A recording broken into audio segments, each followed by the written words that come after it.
et bienvenue dans votre émission Le Chant du Coq. Il est 19h45 heure locale. Désolé pour ce retard. Seigneur, merci pour ton amour. Merci pour cette soirée, Papa. Merci pour l'œuvre de ton esprit dans nos cœurs. Merci pour le pardon, Seigneur, que tu nous accordes. Tu nous as pardonné, tu nous pardonnes et tu nous pardonneras, Seigneur. Merci pour ton amour envers ton peuple. Au nom de Yeshua, nous te prions, Adonai, Dieu d'Israël, Yeshua, notre Maître. Amen. Voilà, mes amis, merci Seigneur. Nous sommes revenus d'une mission très intense aux Antilles. Merci à nos frères et sœurs des Antilles, de la Guadeloupe, des Irades, de la Martinique, d'Haïti. Voilà, merci en tout cas à tous les frères et sœurs des Caraïbes pour votre soutien. Que le Seigneur soit béni. Et on a été beaucoup soutenus, beaucoup encouragés. Le Seigneur nous a soutenus énormément. Voilà, merci à tout le monde. Bonsoir, frères. Voilà, bonsoir. Ça va? Je ne suis pas en plateau. En plateau, je ne suis pas seul. Je suis avec des amis, des frères, voilà, qui nous viennent d'ici et là. Alors, je voudrais, juste avant de les laisser s'exprimer, et partager un passage sur notre Maître, Yeshua. Nous sommes dans le livre de Jean, chapitre 10. Jean, chapitre 10, nous allons lire à partir du verset 1er.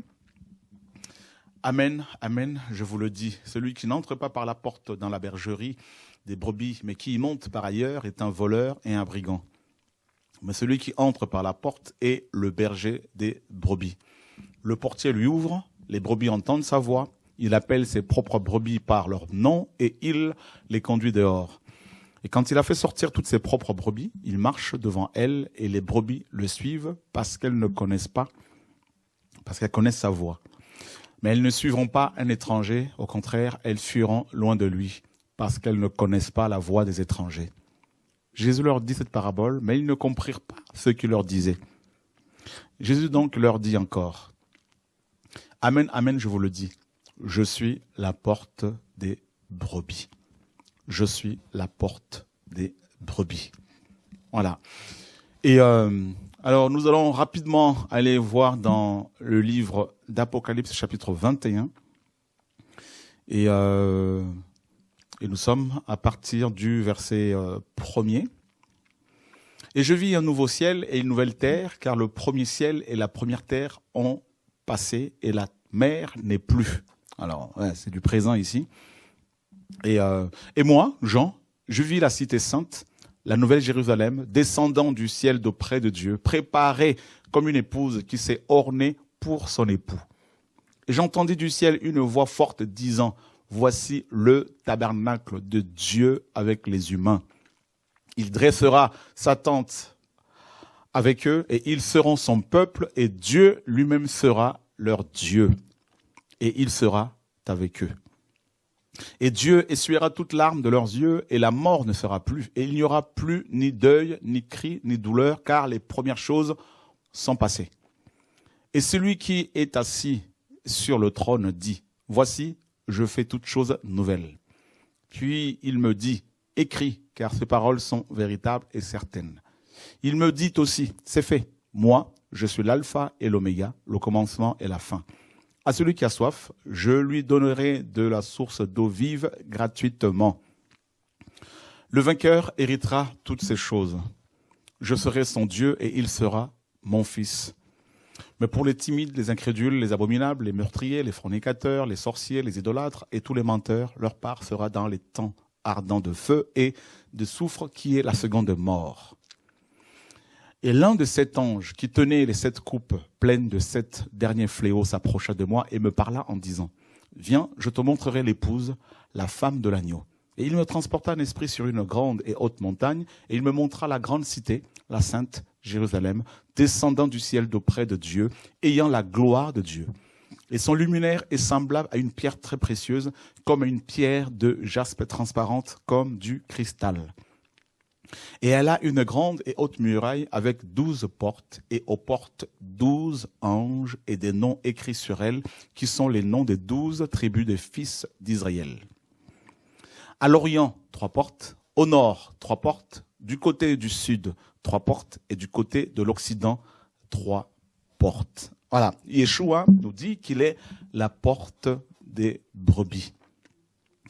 Alors, ici, Jean, justement, voit que la Nouvelle Jérusalem, la Sainte Cité, n'est-ce pas, a 12 portes. Alors, et bien sûr, nous parlons de Yeshua qui est notre porte, la porte des brebis. Et là, on comprend ici dans Apocalypse que cette porte qui est Yeshua, selon Jean 10, a 12, n'est-ce pas, aspects. 12 aspects. Une seule porte avec 12 entrées. Ça, c'est quand même magnifique. Alors, j'étais en train, pour votre information, mes amis, notamment vous qui êtes en plateau avec moi, de lire, de travailler hier sur la BGC. Et là, le Seigneur a commencé à m'enseigner en pensée sur, justement, ces portes. Et donc, j'étais justement en train de travailler à Apocalypse 21. Et là, le Seigneur me dit, regarde bien, regarde le verset 13. On nous dit, à l'Orient, 3 portes. Et nous savons tous que l'Orient, bien sûr, c'est l'Asie. D'accord? Et voilà. Et au nord, 3 portes. Et le nord, bien sûr, c'est l'Europe. Bien sûr. Et on nous dit, du côté du sud, donc l'Afrique, 3 portes. Et on nous dit, à l'ouest, donc les Amériques, 3 portes. En fait, qu'est-ce qui se passe? Et le Seigneur me faisait comprendre qu'aucune nation ne peut dire qu'elle n'avait pas accès à l'évangile. Tu vois? Donc, Yeshua, la porte des brebis, s'ouvre sur les continents. Donc, du coup, ceux du Sud, les Africains, n'ont pas besoin d'aller en Europe pour rencontrer Dieu. Amen, amen. On peut vraiment l'acclamer. Hein? Alléluia. Donc, vous voyez? Donc, le Seigneur a dit à la femme samaritaine, l'heure vient, et elle est déjà venue, où ce ne sera plus à Jérusalem où il faut aller chercher Dieu. Comme l'eunuque éthiopien. Voilà cet Africain qui quittait l'Afrique pour aller chercher Dieu à Jérusalem. Parce qu'à l'époque, la porte n'était pas encore ouverte sur l'Afrique. Tu comprends? Il fallait à tout prix aller à Jérusalem. C'est là qu'une porte était ouverte. Maintenant, Jésus dit c'est fini. Ce temps est révolu. Et il va mettre 3 portes en Afrique. 3 portes en Europe. 3 portes en Asie. 3 portes aux Amériques. Donc si quelqu'un vous dit qu'il faut chercher, il faut aller à Évry pour rencontrer Dieu, c'est pas ça le message. Si quelqu'un vous dit qu'il faut aller à Jérusalem pour chercher Dieu, ce n'est pas ça le message. Ça a changé depuis. Donc vous vous rendez compte que Dieu a planifié les choses comme ça.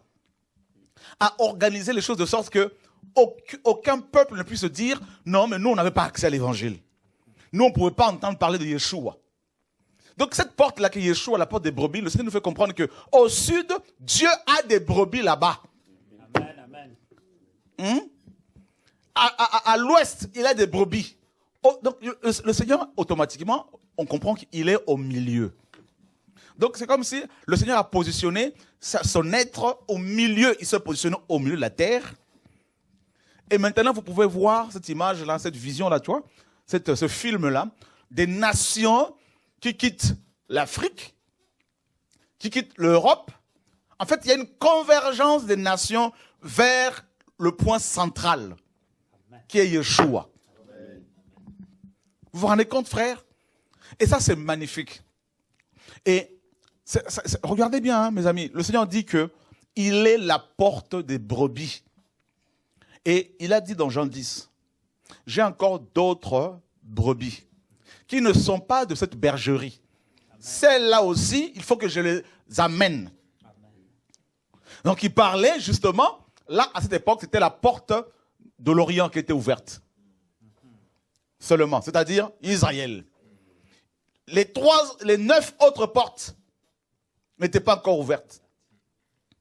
C'est pour cela qu'il a dit aux Juifs, aux apôtres, n'allez pas vers les Samaritains. N'allez pas vers les nations. Allez seulement vers les brebis perdues d'Israël. Parce qu'il y avait seulement ces 3 portes en Israël là-bas. Donc le Seigneur allait ouvrir les 9 autres portes. Les 9 autres aspects de sa porte. Vous voyez? Maintenant, quand, mes amis, il est mort, sur la croix, on a mis, mes amis, un panneau écrit en 3 langues. Voilà comment il a ouvert les portes. Il a écarté ses bras pour que les nations accèdent à l'évangile. Oh mon Dieu. Donc, le travail que l'Esprit de Dieu fait depuis que l'Église est Église, depuis près de 2000 ans, est un travail magnifique. Magnifique. Les brebis du Seigneur entendent sa voix, et elles n'intègrent pas les églises forcément. Elles intègrent le royaume. Amen. C'est l'appel à accéder au temple céleste, c'est-à-dire au royaume céleste, à la nouvelle Jérusalem. Voilà l'évangile qu'il faut annoncer. On nous dit que ces 12 portes sont les 12 portes de la nouvelle Jérusalem.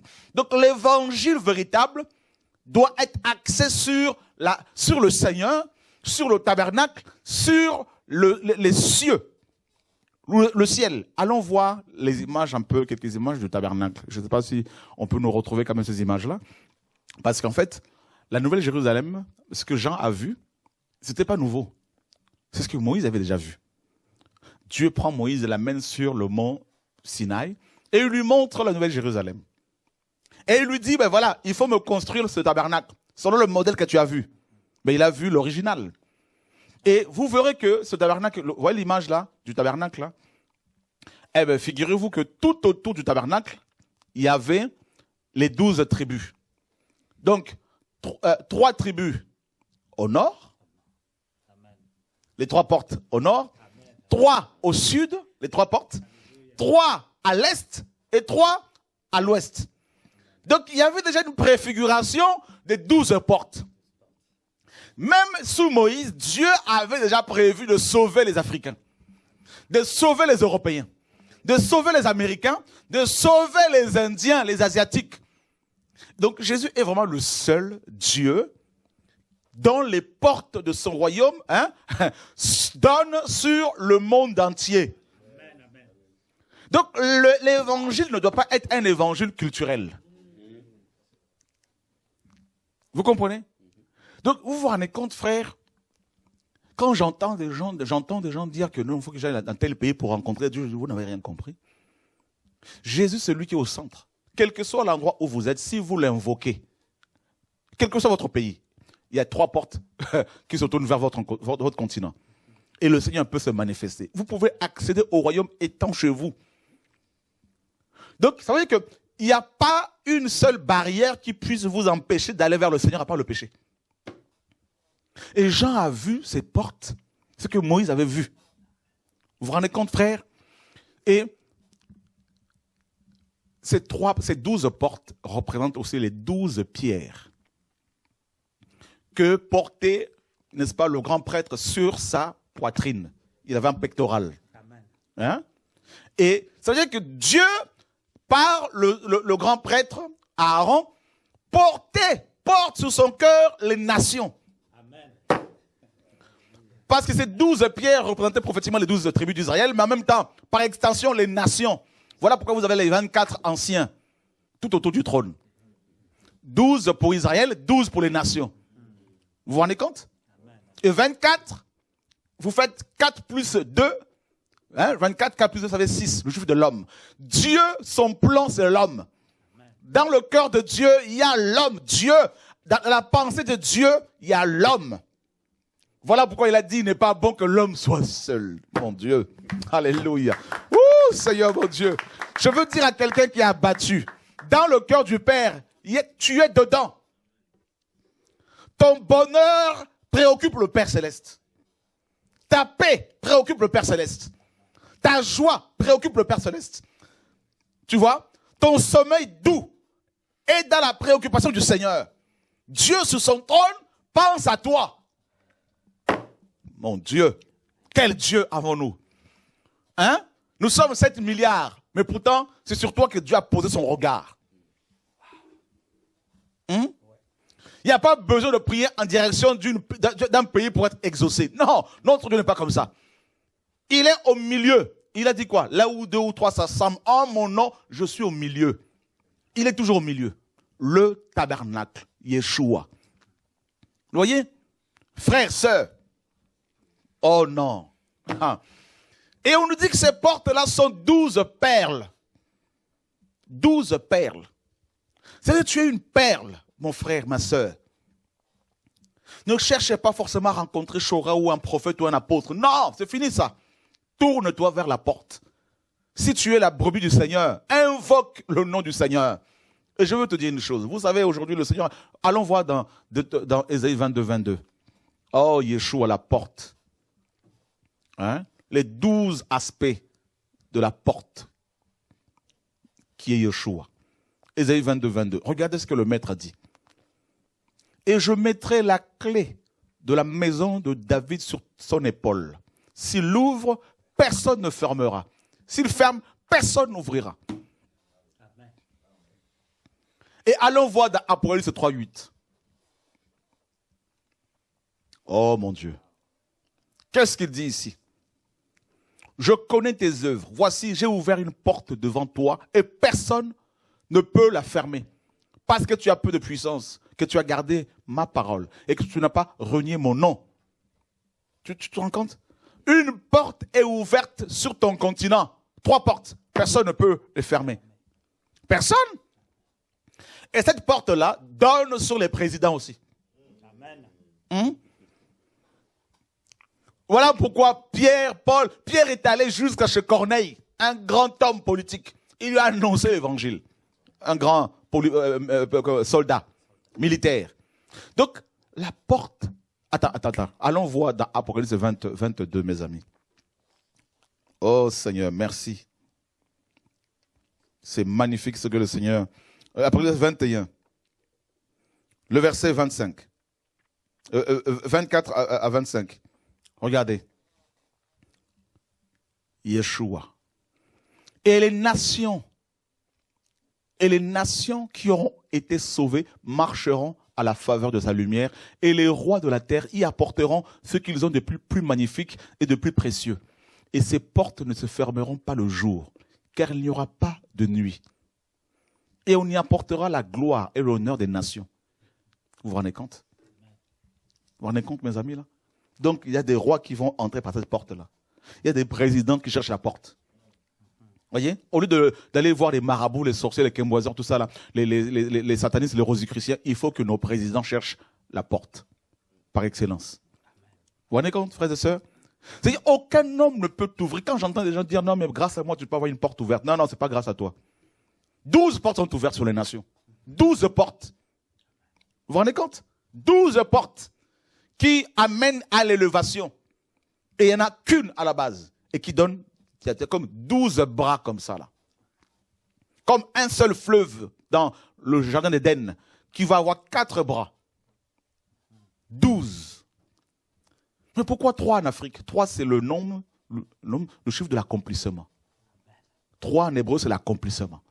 Donc aucun Africain ne peut dire que moi je n'ai pas entendu l'évangile. Oh non, moi c'est l'animisme et tout ça. Oh non, moi c'est les cancards. Non! Vous avez accès à l'évangile. Vous avez la possibilité d'entrer dans le royaume. Les Européens pareil, les Américains pareil, les Asiatiques pareil. Vous vous rendez compte, frères et sœurs, la grâce que nous avons? Yeshua. Yeshua. Notre perle, notre Seigneur. Et il a dit dans Jean 10, mes brebis vont y entrer, ils vont ressortir. Voyez? La porte. Allons voir dans le livre d'Esdras, chapitre 3.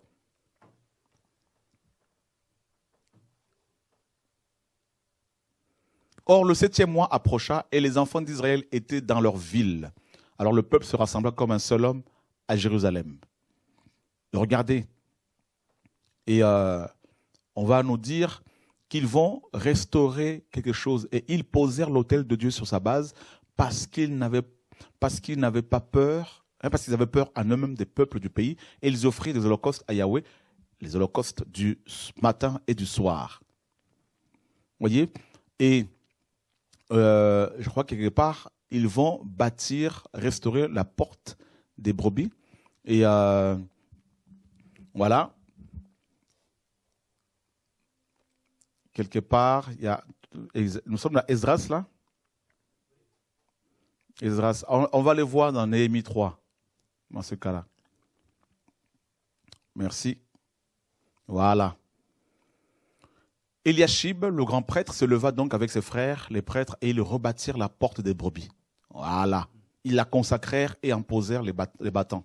Ils la consacrèrent depuis la tour de Méa jusqu'à la tour de Hananil. Donc vous voyez, quand ils sortent de la Babylone, de l'esclavage, la première chose qu'ils vont faire, c'est la restauration de la porte des brebis. Ça, c'est la première chose qu'ils vont faire. Avant de reconstruire le temple, ils vont d'abord restaurer la porte des brebis. Pourquoi ? Parce que la porte des brebis, c'est la porte par laquelle passaient les brebis ou les brebis destinées au sacrifice. Voyez ? Donc Yeshua, quand il dit qu'il est la porte des brebis, c'est-à-dire, on passe par cette porte-là, c'est la croix. On y entre, hein ? C'est pas évident, hein ? Parce qu'il y en a deux de portes. Hein. La porte qui conduit à la vie, selon Matthieu 7, et elle est très très étroite. Hein. Le chemin est très très resserré, la porte est resserrée, tout ça, le chemin est étroit. Et la porte qui conduit à la mort est large. Donc, quand Yeshua dit que c'est la porte des brebis, il veut dire par là qu'elle est la porte par laquelle les brebis entrent pour passer à la croix. Donc, les 12 portes de la Nouvelle Jérusalem regardent sur le monde entier, s'ouvrent sur le monde entier, afin que les nations passent par la croix pour accéder à la Nouvelle Jérusalem, à la vie éternelle. Donc ça veut dire que les chrétiens que nous sommes appelés tous à annoncer la croix, à prêcher la croix, l'évangile de la croix, du salut, dans le seul nom de Yeshua, notre Maître. Avant de reconstruire le temple, ils ont compris qu'il fallait d'abord restaurer le sacrifice. Parce qu'il faut commencer par le commencement, le fondement, la croix. Waouh, mes amis. Donc ne cherchez plus Dieu ailleurs. Regardez comment les 12 tribus étaient. 3 au nord, 3 au sud, 3 à l'est et 3 à l'ouest. Vous avez vu ? Regardez Moïse, Aaron et les Lévites. Voilà. Donc, c'est comme ça que le tabernacle était dans le désert. Et c'est l'image de la Nouvelle Jérusalem que Jean va voir. Et le tabernacle, c'est l'image de Yeshua qui est au milieu de son peuple. Comme il a dit, là où 2 ou 3 s'assemblent à mon nom, je suis là. Et vous allez voir, ceux de l'Est, ils vont voir quoi ?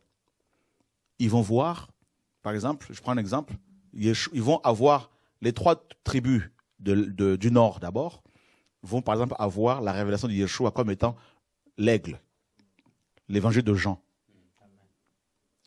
Et ceux du Sud, ils vont voir la révélation de Yeshua en tant que l'homme, celui qui descend.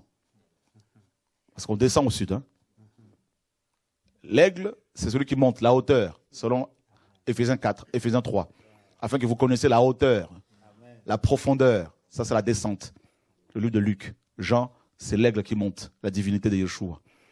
Luc, c'est l'homme qui descend jusqu'aux profondeurs, jusqu'aux régions les plus basses de la terre. C'est le Fils de l'homme.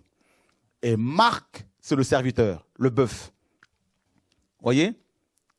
Et Matthieu, c'est la largesse, le lion. Marc, c'est la longueur. Et vous avez ici les 4 aspects de Yeshua.